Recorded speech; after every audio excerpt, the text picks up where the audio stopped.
Hey everyone, welcome to Alex and Andy Live. We're coming to you as usual live from Shanghai, China, where 25.6 million people are currently under lockdown in the battle against coronavirus. Alex, how was your day today? Pretty good. Finished up my spring cleaning, found my old fidget spinner. You remember these? Oh, I remember those. Yeah. Oh my God, that was like, how long ago was that? Actually, that wasn't that long ago, was it? 6 years ago. It's definitely a trend that didn't last, but yeah, I found my old fidget spinner. I could never do it. Does your one have lights on it? No, but it's pretty heavy duty. It's pretty, I don't know. It's fun. Nice. For like well, that's, that's one thing to keep busy with all day. Today, I really didn't get up to much. After our guest last night, Ian, who was talking about spring cleaning and fixing things up, I was like really pumped up last night to get some things done today, and that didn't happen. But we did a COVID test this morning, a nucleic acid test with everyone downstairs. Did you do that at where you are?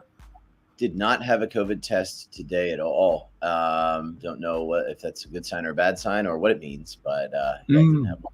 Although one thing I did do is, especially given the advice we got from David yesterday, and I got more involved in the Find Go today. So we were able to try and get a few things. It's hard in my neighborhood as well. A couple of our colleagues are sort of helping me out with that as well. And so big thanks to them for that as well. So yeah. Awesome. I checked out my, what is it? JD Ding Dong app today because I made some orders yesterday. We found out yesterday that individual orders were starting to work on Jing Dong. So I've noticed that all of my orders have been kind of split up and they all have different approximate times they may be delivered. Some as late as the 16th. So I've yet to receive anything from that order, so I'm really not too sure if that's going to work out. If you're watching and you're following along on the WeChat group, do let us know if you're Yes. in Shanghai and have had any luck buying on Jingdong. That'd be really cool. I've ordered some things on Jingdong as well. Not too many things. None of them were meant. Today's the 10th. None of them were meant to get here yet. I think my earliest delivery is meant to get here on the 12th. Yeah. But I'm optimistic that that'll happen. I know I've got a lot of friends as well who have been placing orders. And so I hope that we start getting some good news about Jingdong orders coming in. That would be great. Yeah, fingers crossed. I think my earliest order now in app is going to be delivered on the 12th as well. So what are we today? The 10th. So Yes. another couple of days. And yeah, I think a lot of people will start to feel a lot more confident about this lockdown once they start getting steady food deliveries. And I know a lot of people have received orders from Tuangou or group buys up until now. So that's also good news. I just want to read out a quick comment inside our WeChat group. I've just noticed somebody sent a message in Māori from New Zealand, the indigenous language there. They said, Kia kaha Shanghai, which means Shanghai, stay strong. So that's a word we could all learn today. 加油 in Mandarin is kind of the same meaning, stay strong, do it. The Māori word for that is kia kaha. Alex, give it a shot. Kia kaha. Good one, nice.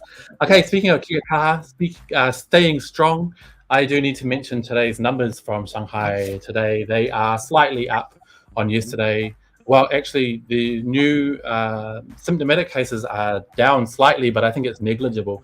We had 1,006 new symptomatic cases today here in Shanghai and 23,937 new asymptomatic cases. I know we kind of weighed in with our unprofessional opinions every day, but Alex, what do you think about those numbers? It sort of goes in line with what we've been seeing over the last, 3 or 4 days. A small, very marginal climb, incremental, right, so to speak. But we're still waiting for that sort of decline. And so we're hoping that comes in, soon. Obviously, again, I don't want to speculate. I'm not a doctor or any kind of medical professional. All I can do is speculate. So I don't want to say too much in terms of personal opinion and just sort of stick to the facts. But we're just hoping that they come back down soon and we start to see smaller numbers than the ones that we're seeing now. Right, we're still crossing our fingers. Now, here is that information on our official website, the Shanghai Daily site, which is shine.cn. You can, as we've been saying every night, go along there to check out complete, up-to-date, timely, accurate, and official information from Shanghai and with this lockdown. So here we can see some more broken down numbers like we saw yesterday, which is also, largely useless for the average viewer, but interesting if you've got time, which we all do. 228 patients from the new numbers tested positive inside central quarantine. Around about, my math isn't that good, around about 600 tested positive during the screening of high-risk people, which would include close contacts, media, and then about another 200 were former asymptomatic patients who have become symptomatic. Right. Not everyone, obviously, this goes without saying, but not everybody who contracts COVID-19, especially the Omicron variant that we're dealing with now, ends up becoming symptomatic. In fact, a lot of people don't. But certainly some people do. I'm not sure whether that's just a matter of happenstance, individual strength of immune systems, whether that has to do with folks who may or may not be vaccinated. That could have something to do with it as well. Again, we encourage, obviously it's tough to do it now, but at the first opportunity, make sure you get that vaccine. I know we have really good numbers. I think we're near 90% or something like that in terms of the vaccination rate, but we'd like to get it up to 100%. That way that everyone is protected the best they can be. But beyond that, again, I'm not really sure, but we're just hoping to see a cessation of the uptick and a downturn in our horizons in the near future. Right. And you mentioned the vaccination rates here in China and in Shanghai. Actually, it's quite interesting. Maybe some of our international viewers don't know this, but there is no vaccine mandate here in China now. A lot of people would think that China would be one place where vaccination was mandatory, but it's actually not the case. So a lot of the unvaccinated people in China are, like overseas, like many other places, are elderly people who aren't taking up the vaccine. So China does have some measures in place, including offering free food, free goodies for people who are willing to go and get vaccinated. So I think that's really cool. I hope we see more push for vaccination. Of course, there are some people with medical conditions who can't get vaccinated. So there's that as well. But here are the numbers in a graph. I know we show this every day. It is interesting to see how Shanghai is tracking along from when this outbreak first started around the start of March. So now we're a bit more than a month into it. Yep, sort of the numbers that we've got. Obviously, it's a huge increase since the start of March. It is, as many of our international viewers might note, a small number compared to a lot of cities and countries around the world we're experiencing, have experienced, or even maybe are experiencing now. But the outlook by the authorities here is very different from what it is in a lot of countries. And so as far as, 25.6 million people here in Shanghai, so that's sort of the percentage that we have right now. Right. And here is some photos from today. Oh no, Siri's attacking me again. Right. Here are some photos from today of the situation here in Shanghai. Obviously last night as well, from around Shanghai. So yeah, nice images there of the struggle we're going through at the moment. I'll just quickly check our WeChat again for some messages. Pat Rogers has a bit of a funny comment. He says, "What are the statistics and stupid decisions made about COVID today?" We feel you, Pat. Not a nice situation to be in. Karina said during the lockdown she's going to play online radio and do some dancing. That sounds pretty awesome. We had a guest on last night with some interesting suggestions. Alex, any new ideas other than getting rid of old clothes? Well, I don't know. Today I did that. I did the try and go thing, tried to make sure that I save up some food. Another thing is, I told you I've been talking about my darts playing. I actually am. I'm a captain of a darts team that plays against other teams here in China. Of course, our league season has been suspended right now because obviously we can't go out to the restaurants and places that we go to play. But we have found a way to play together online. I have a dartboard in my house, and I've found a way to sort of hook up online games with them. So I've been throwing a lot of darts. My arms are sore from throwing so many. But that's just sort of my personal hobby, regardless of what yours is. If it's something that you can do at home, go ahead and dig into that, or find it, take up something new, learn about something. We got video websites that can teach you stuff. So I don't know. I think that there are a lot of different things that you can choose to do given the time. It can be something work related. It can be something you've been procrastinating on. It can be some hobby you can pick up. There's no shortage of things to do. I think the boredom from staying at home just comes with the fact that we're used to being out and about and traveling different places and seeing different, parts of the city and being face to face with our friends. But there are actually plenty of things that you could do to pass the time. You don't need to be bored per se. Even me as a social animal, a social butterfly, so to speak, I hate being locked inside. But at the same time, I can't say that I'm bored because I am finding things to sort of sink my teeth into. Exactly. And I think it's also important to note that you shouldn't feel guilty if during the lockdown you just don't want to do anything either. If you want to sit back, just watch videos all day, flick through Douyin, TikTok, YouTube, whatever, it's up to you. Whatever keeps you happy, whatever gets you through the lockdown is all good. I just want to quickly flick across again to our WeChat group. We've got some comments coming in. Amlin asks, asymptomatic are still confirmed cases, right? Actually, that's a bit of a complex situation. I think I don't even really understand it myself, but confirmed cases are those that are symptomatic. But of course, China also counts all asymptomatic cases. And here on our show, our live stream every evening, and also on Shanghai Daily, we do count those asymptomatic cases because they are technically positive and will be sent to quarantine. So yeah, technically, the confirmed cases only count symptomatic cases. Alex, do you have any insight on that, or what's your thinking? Well, I just think that it's basically asymptomatic or symptomatic, both the same, are people who tested positive for COVID. So even if you're asymptomatic, the reason why you're asymptomatic could be because of any vaccine or booster shot you may have gotten. It could be your own natural immunity, which in terms of the strength of your immune system to fight off the symptoms. But the outlook is, the official outlook is, and they're correct about this, is that anybody who is symptomatic or asymptomatic, that means that they've tested positive and they have COVID in their system. And that means that they could potentially pass it on to somebody else. And so that's the thought process at hand. Yeah. Right. Yeah, it makes a lot of sense. Now, as we just mentioned, those symptomatic and asymptomatic cases will need to be sent into central quarantine. If you're symptomatic, you will be sent to a medical facility. If you're asymptomatic, you will be sent to just a normal central quarantine. And actually, we have some video here now, which I'll put on the screen as we chat. This is one of the largest. This is obviously the National Convention Centre. It's one of the largest sites that's been turned into a central quarantine site. It covers about 600,000 square meters and will have about 50,000 beds. It looks comfortable enough, but I certainly don't want to be heading in there. Well, I mean, again, of course not, right? For two reasons, because I'd rather sleep in my own house and I don't want to have COVID. Right. But beyond that, I mean, hey, it is what it is. I mean, at least there are beds to sleep on. Presumably there's food to eat. You don't have to worry about trying to stock up on food. So, I guess the idea is we want anyone who does test positive to be able to recover as quickly as possible. So hopefully, if you do end up getting sent to a place like this, that you can recover as quickly as possible and get back home. And yeah, I think we do. I don't know when we're going to talk about it, but we do have some news about able to return home once they test negative twice in a 48-hour period.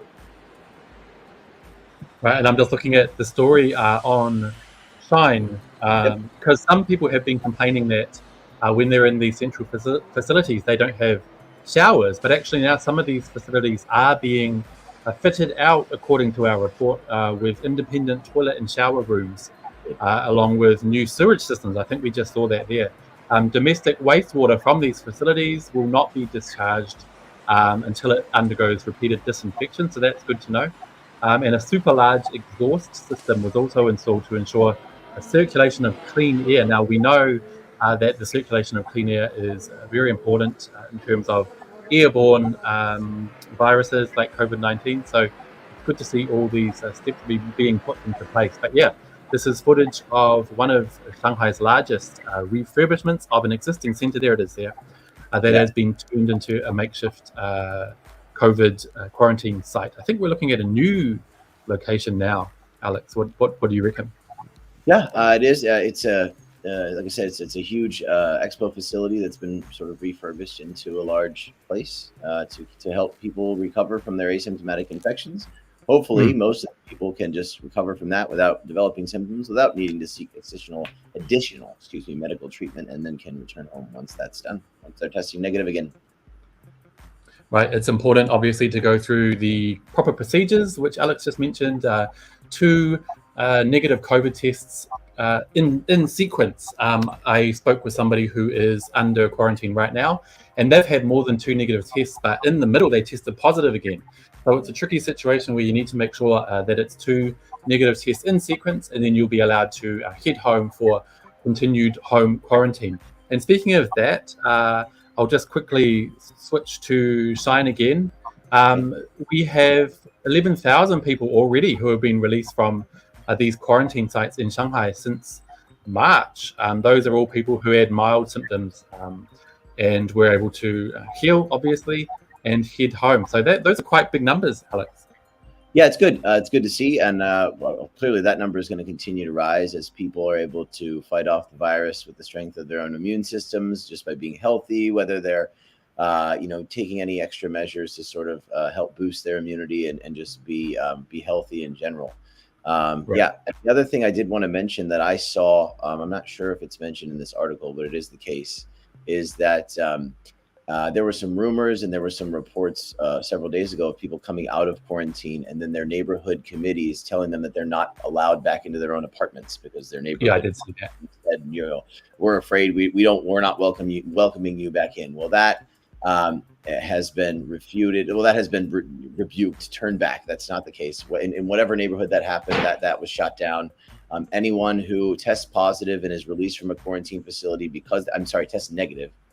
Right. So anyone who tests negative and is released from a quarantine facility after testing negative will be allowed to return home, and your Juwei or your neighbors can't say otherwise. So don't worry about that. If you are in central quarantine or if you get sent there and then you test negative later, they cannot keep you out of your own house. Exactly. And we do have the kind of similar thing mentioned here, really putting people's minds at ease because obviously people are worried and of these cases coming out of the quarantine facilities that they're going to be infectious again. But actually, the director of a health commission here in Shanghai said that those who recover from COVID-19 or asymptomatic cases won't infect others after being discharged. So he hopes that their family members and communities won't discriminate against them after being discharged. So that's important to keep in mind. Now, I just want to quickly put on a video by our reporter, Zhou Shengjie. He's come out of home quarantine and he has taken on the role of heading around Shanghai every day to put together reports for our show and for Shanghai Daily. So we're happy and proud of him, and I'm going to show you guys the report he put together today talking about these discharged patients. Let's take a look.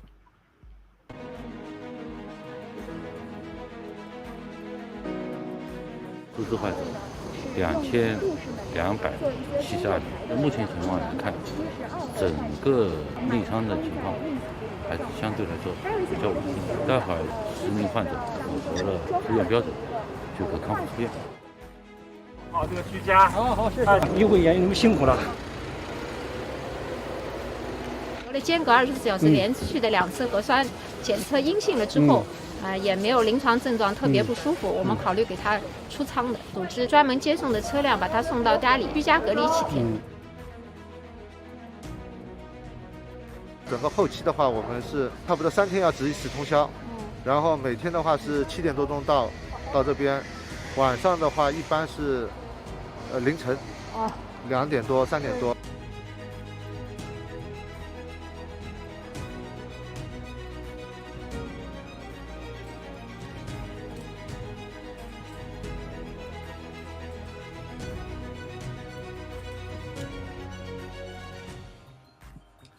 So thank you to Zhou Shengjie, our reporter, for that video file today. Alex, what did you think? Yeah, I mean, I think that the employees there obviously talked about he doesn't get out of there until 2, 3 in the morning. You know, obviously working really, really hard to try and fight against this pandemic. We really are thankful for those workers who are doing their job to the best of their ability and really going above and beyond in terms of really putting in a lot of effort. We appreciate that. Right.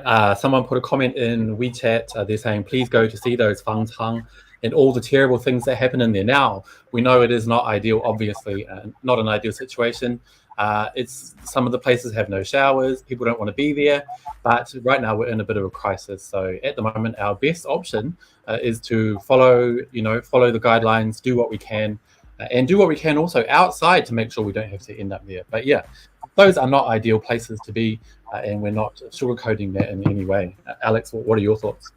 Yeah, I mean, it just it's obviously a tough situation. So I mean, there's not a whole lot more to say about it. You know what I mean? Obviously, it seems like with the building or the refurbishing of this new facility, they're trying to put people in better facilities that are more equipped to handle them, rather than the makeshift ones that were just sort of thrown up real quick at the Expo Center and other ones.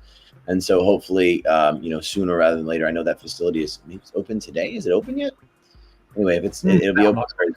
It's imminent if it hasn't happened already. Anyway, and so we're hoping that everyone can be taken care of, at least where they have showers and they have running water and things like that. Obviously, I did want to just remind everybody right now, for most of us, the only reason, or at least for many of us, the only reason that we're going outside, if you're still in a zubu or no feet out the door situation, is to go downstairs and do a COVID test. And yesterday I talked about the potential deep irony of catching COVID when you're standing in line to take a COVID test. So make sure that doesn't happen to you, which means definitely wear a mask, wear 2 if you want.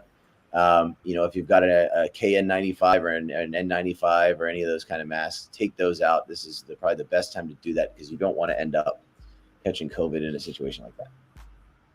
Exactly. No, at the moment, it's true what you said, Alex. The only time a lot of us are coming into contact with other people is exactly right to go downstairs and do the COVID test. So yeah, I think I've noticed since the beginning, they've put more effort into keeping people separated. Now we're enforcing about 2 meters distance, not just 1. And also each household is bunching together. So I think do pay attention in those situations. When you come back upstairs or back into your home, it'll be really good if you have one of those spray bottles to, what's it called? Shaodu. Anyway. Disinfect.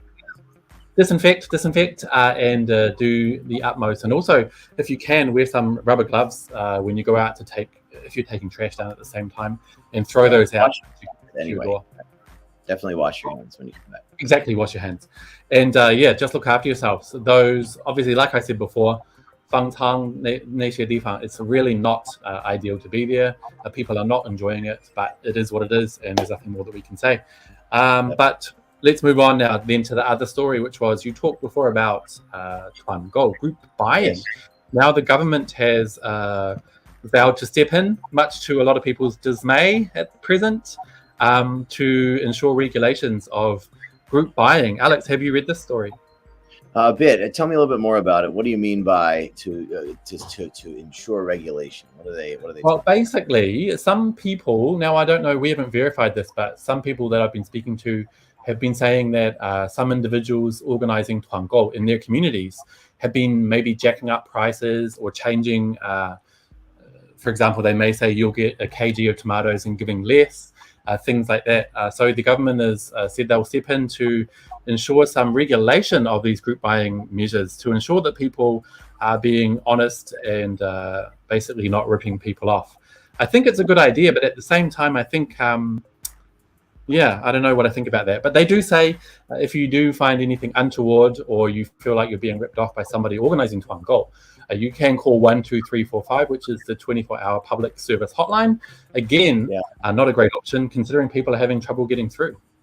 Yeah, I would say, two things come to mind, one positive and one potentially negative. Obviously, it's positive that if people are getting ripped off, then that they can be protected. Obviously, we know that China is really big on consumer protection, and it's a good thing, and making sure that people aren't ripped off or scammed.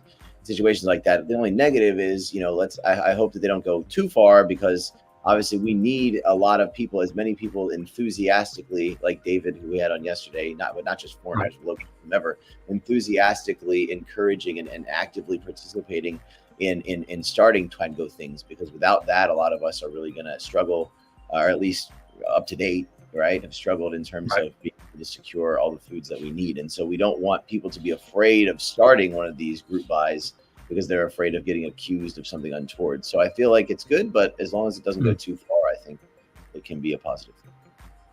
Right, but I also see some people's, feeling about the government stepping in, considering the situation has been quite, many would argue, unacceptable, especially from around the 5th, like David said last night, till about the 8th. People may be wary about the government stepping in, or may feel like the government hasn't done enough. So we also understand those feelings. As Alex said, there are good and bad. There are good and bad sides to every story. So hopefully this will stop anyone who feels they've been ripped off from being ripped off. And I also want to add, it's not. You would hope that under situations like this, there wouldn't be anyone trying to make a quick buck, but we're all humans. It's human nature. So there are going to be some bad situations. I think the majority of people are doing Tuangou fairly and honestly, and just trying to get along. So, hopefully it keeps going that way. Right. So let's hope that it keeps going that way, and that people don't start to get reticent or hesitant to do it, because it's something that's really important. The people who are doing it are really helping out in their communities. They're going above and beyond to sort of make sure that not only they have their food secure, but so do their fellow community members. And so we appreciate that. And we want to make sure that people still feel safe and enthusiastic in doing that. And that petty squabbles get in the way. Right? But I just want to add, there inevitably will be squabbles because it's human nature. So, the government has your back in that case, but I do think it will be a minimum. It's not going to be something you're going to probably run into. Now, let's take another quick look before we let you guys go. The short show today. This is that live view we show you every evening. Where are we looking at, Alex? Well, we're facing the Bund area. Some of these buildings you might be very familiar with visually, or maybe you've been there. For those of us here in Shanghai, we know this area right down on the western edge of the Huangpu River that divides the city into two. And one of the most popular tourist destinations in the country. But again, even now today, as Puxi concludes our 10th day of lockdown, Pudong has been for 2 full weeks now. We are seeing that there's not a whole lot of activity going on down there, which is something that we're not used to seeing. Something that hopefully we only have to see. It was really interesting, the drone shots and everything like that. And at least for me, I don't know about you, Andy, but looking out my window, and just seeing the empty streets. That was really interesting and strange and intriguing for a couple of days. But now that it's been, we're pushing, we're coming around the bend on week 2. It's kind of like, okay, well, that's fun and it was interesting, but let's, hopefully we can see an end to it sooner rather than later. All right, let's move along. Hopefully. So that was our show for today, you guys. I'm gonna say goodbye. We'll say goodbye, and then we're going to show you a video from our online concert, which is Michael and his daughter who sang a song in Shanghainese. But until then, we will see you again, same time, same place, tomorrow evening. Thank you guys so much. Thank you. See you tomorrow.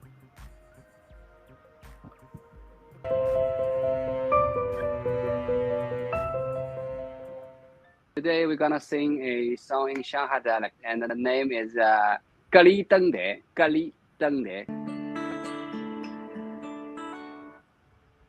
Gali Deng De, 你本来是这切，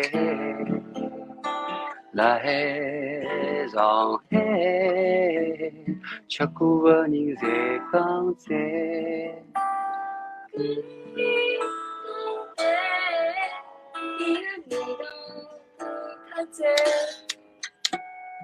你们来上海，吃好酒才能背背。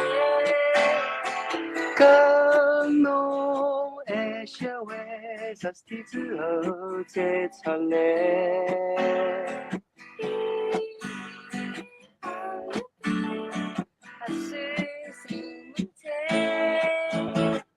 开好武功台，等了屋里向上班。